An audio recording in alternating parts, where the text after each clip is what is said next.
بسم الله الرحمن الرحيم. الحمد لله رب العالمين، والصلاة والسلام على سيد المرسلين. أما بعد فأعوذ بالله من الشيطان الرجيم. بسم الله الرحمن الرحيم.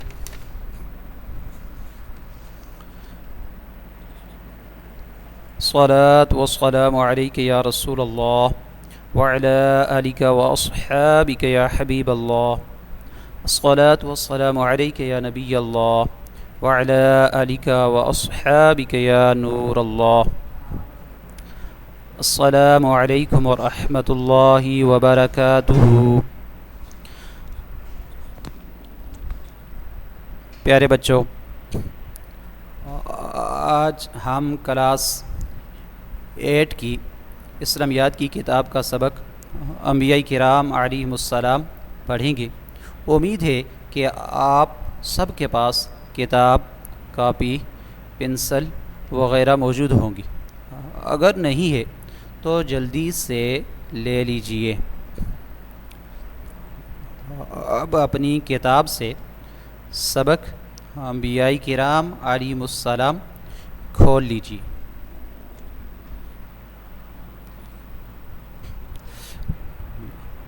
آئیے سبق شروع کرنے سے پہلے علم میں اضافے کی دعا یاد کر لیتے ہیں.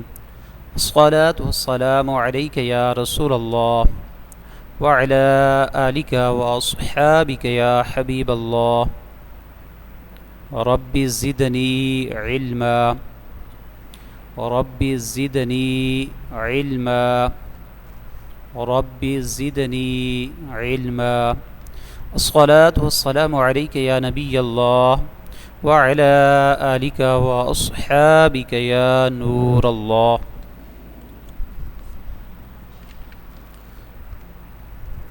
سبق نمبر 2 آج ہم پڑھیں گے، اور سبق نمبر 2 جو ہے وہ انبیاء کرام علیہم السلام کے حوالے سے ہے. انبیاء کرام علیہم السلام اللہ عز و جل نے اپنے فضل و کرم سے لوگوں کی ہدایت اور رہنمائی کے لیے جن پاک بندوں کو دنیا میں بھیجا اور ان پر وحی نازل فرمائی انہیں نبی کہتے ہیں. جی پیارے بچوں، نبی کے حوالے سے جو بیان کیا گیا کہ اللہ عز و جل نے اپنے فضل و کرم سے لوگوں کی ہدایت اور رہنمائی کے لیے جن بندوں کو دنیا میں بھیجا ہے اور ان پر وحی نازل فرمائی ہے تو انہیں کیا کہتے ہیں؟ انہیں نبی کہتے ہیں.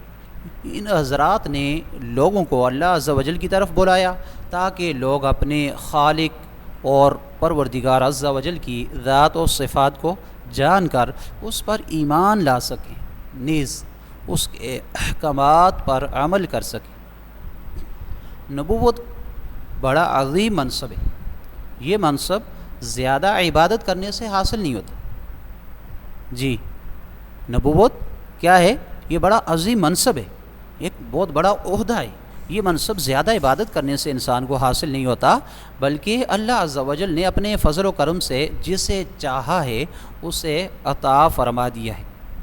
جسے چاہا اللہ عز و جل نے اسے عطا فرمایا. آئیے انبیاء کرام علیہم السلام کی چند صفات جو ہیں وہ سن لیتے ہیں. انبیاء کرام علیہم السلام انسان ہی ہیں.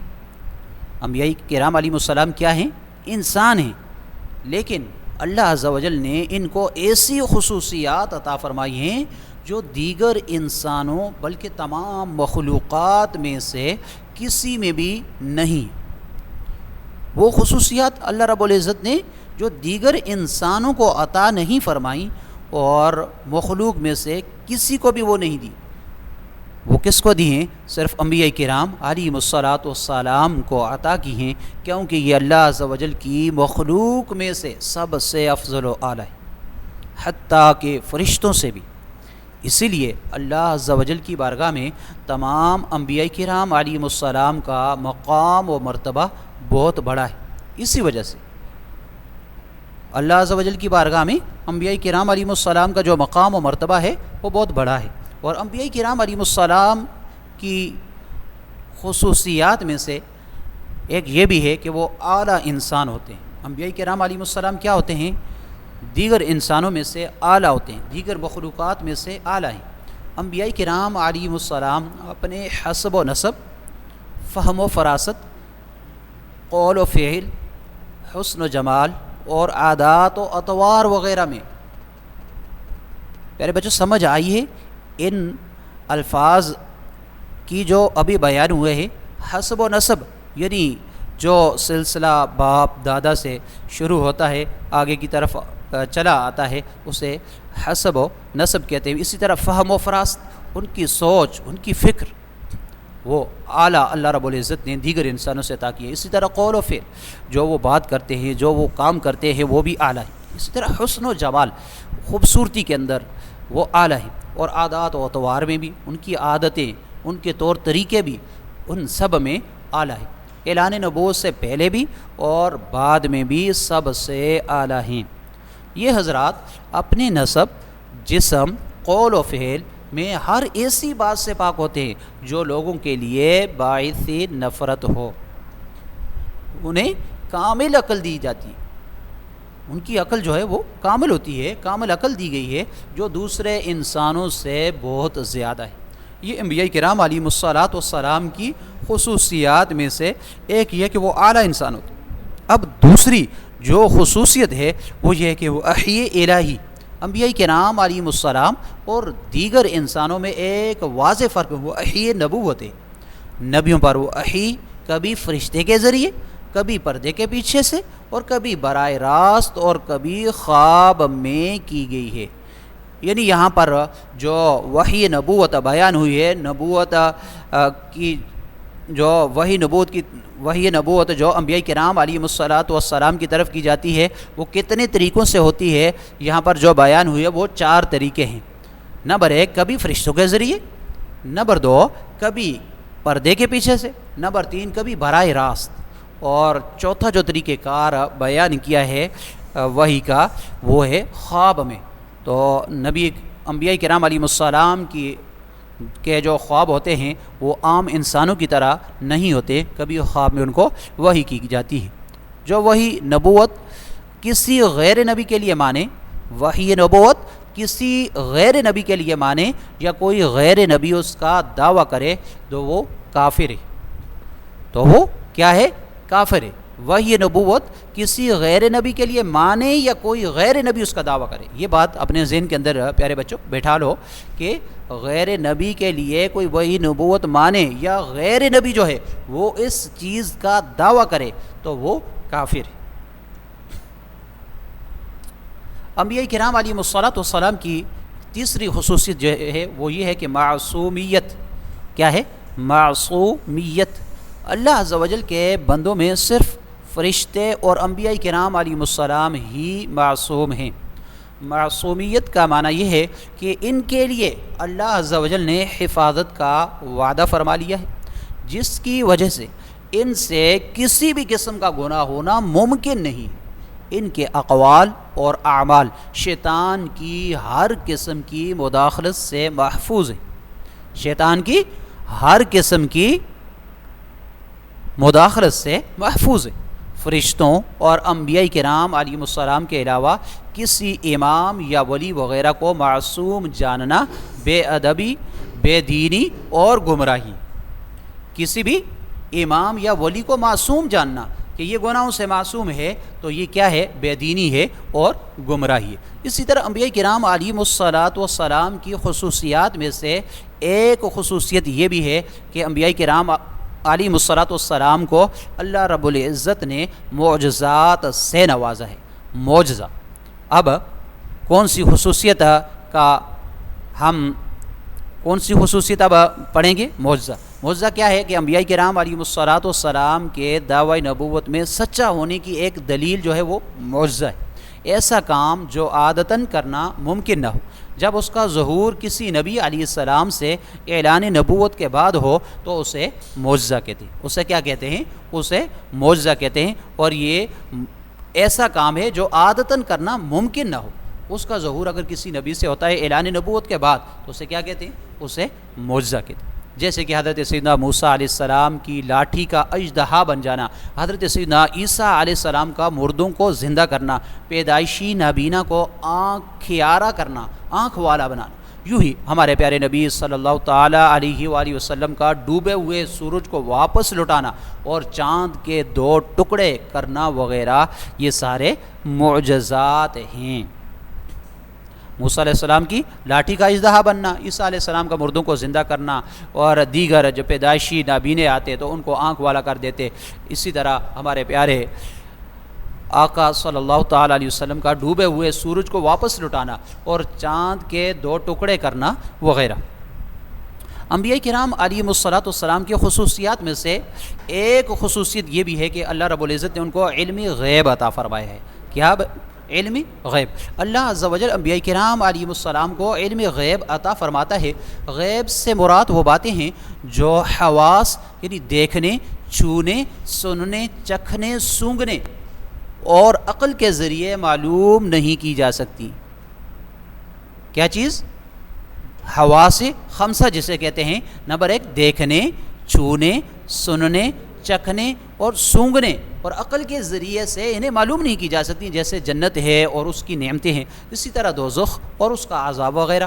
انبیاء کرام علیہم السلام کو غیب کا علم اللہ عز و جل کے عطا فرمانے سے ہوتا ہے، اسی لیے اسے علم غیب عطائی کہتے ہیں۔ ذاتی صرف خالق کی کائنات کو ہے اور اس کی عطا سے اس کے نبی بھی اور اسی طرح اس کے ولی بھی جانتے ہیں، تو یہ مخلوق کا جو بھی علم ہے وہ عطائی ہے، اور پیارے نبی صلی اللہ تعالیٰ علیہ وسلم کا علم بھی جو ہے وہ علم غیب عطائی ہے، اسے علم غیب عطائی کہتے ہیں۔ انبیاء کرام علیہ السلام کے علم غیب کا مطلق انکار کرنا یہ کفر ہے، کیونکہ اس کی وجہ سے قرآن مجید کی بہت سی آیات اور حدیث کا انکار لازم آتا ہے۔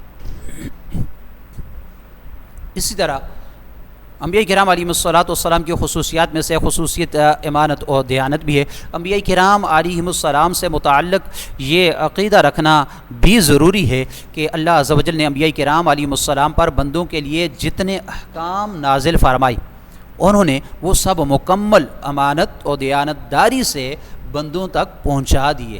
ان احکام کے پہنچانے میں انبیاء کرام علیہ السلام سے بھول یا غلطی کا ہونا ممکن نہیں۔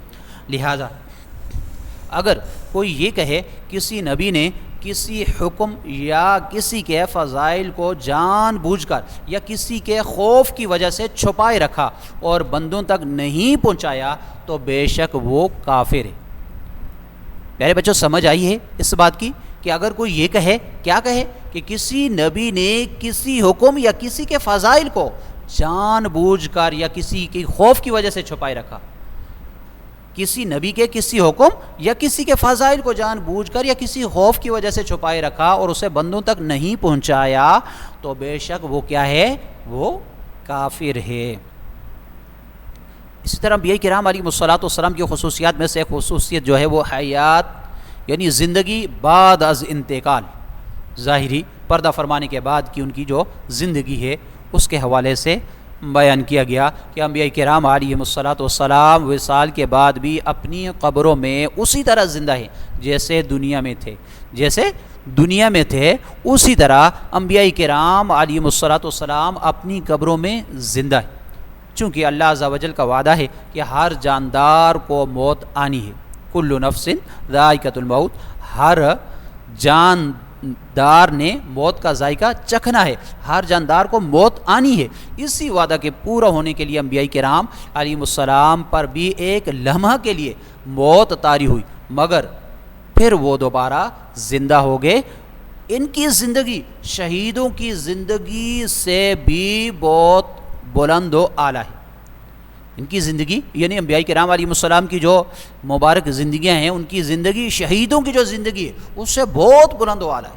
یہ حضرات کھاتے پیتے جہاں چاہیں آتے جاتے، انہیں کوئی روک ٹوک نہیں ہے، کنہیں انبیاء کرام علیہ السلام کو کوئی روک ٹوک نہیں ہے۔ حدیث پاک میں ہے اللہ عز و جل نے زمین پر انبیاء کرام علیہ السلام کے جسموں کو نقصان پہنچانا حرام کر دیا ہے، کیا ہے حدیث پاک میں کہ اللہ عز و جل نے انبیاء کرام علیہم السلام کے جسم کو نقصان پہنچانا حرام کر دیا ہے۔ اللہ عز و جل کے نبی بعد از انتقال بھی زندہ ہیں اور انہیں رزق بھی دیا جاتا ہے۔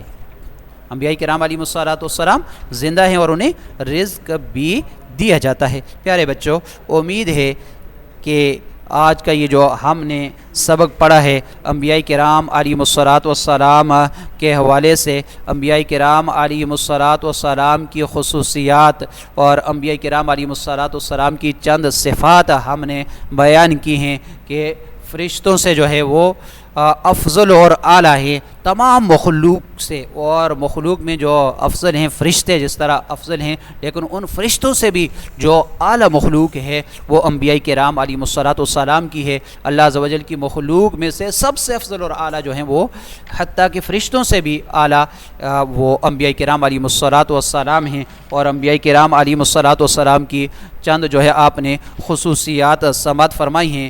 پیارے بچوں، امید ہے آج کا سبق آپ نے انتہائی توجہ سے سمجھ لیا ہوگا۔ اس کی خوب دہرائی کیجیے۔ اللہ پاک آپ کا حافظہ مضبوط بنائے، آمین۔